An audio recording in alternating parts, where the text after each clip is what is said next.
Hey everyone, and welcome to the second event of celebrating Black History Month. Now, let's talk civil rights.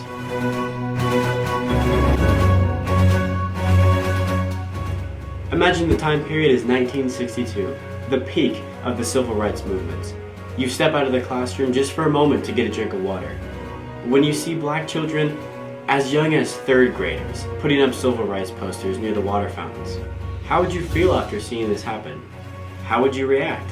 Would you simply just walk by, or would you end up reading the posters? Those thoughts and feelings are very real to have, and this situation was very likely from around 1954 to 1968. You see, the civil rights movements started with a milestone decision made in a court case that is now better known as Brown versus Board of Education. This court case was so complicated and so drawn out that it took over 1 year to conclude. This court case was ultimately the effect of a different court case held in 1896. This court case in 1896 was named the Pelcy versus Ferguson case. This court case ultimately came to a close in 1896 because of a law that was drafted that would now allow for black citizens to be separate but equal. Which is really a paradox, because if you're separated you can't really be equal, right? I mean, just ask these guys. That doesn't make sense. Well, you got me. By all accounts, it doesn't make sense. That's how millions of black people felt too.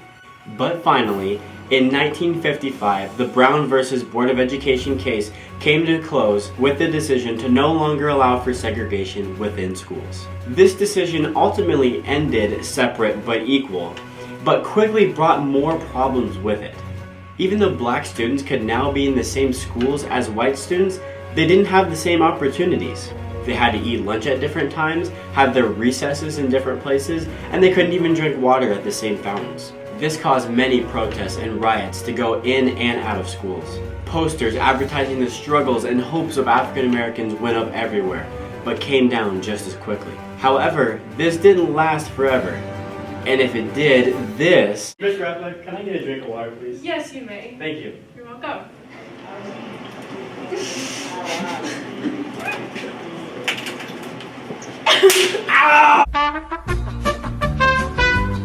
Would actually look like this. Miss Rattler, can I get a drink of water, please? Yes, you may. Thank you. You're welcome.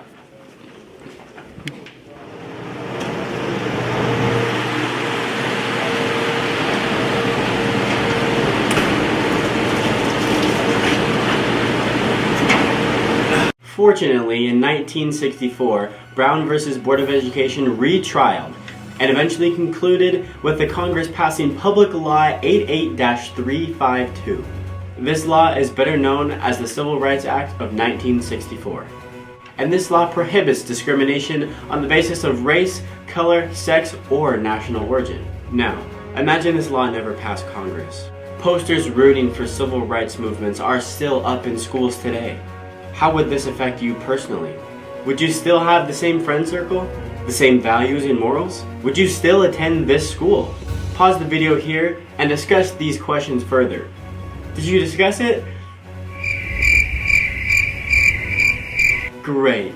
Now I know I threw a lot of information at you today, so it's okay to be confused. You can always come find me and ask me later. I'm open anytime. But there are other resources and better resources out there for you to learn more about Black history. Things like books, TV shows, movies, Netflix series are all great resources. Thanks for listening to this episode of Celebrating Black History. Be sure to continue to think about what we talked today and for the past few days throughout the rest of the days of the week.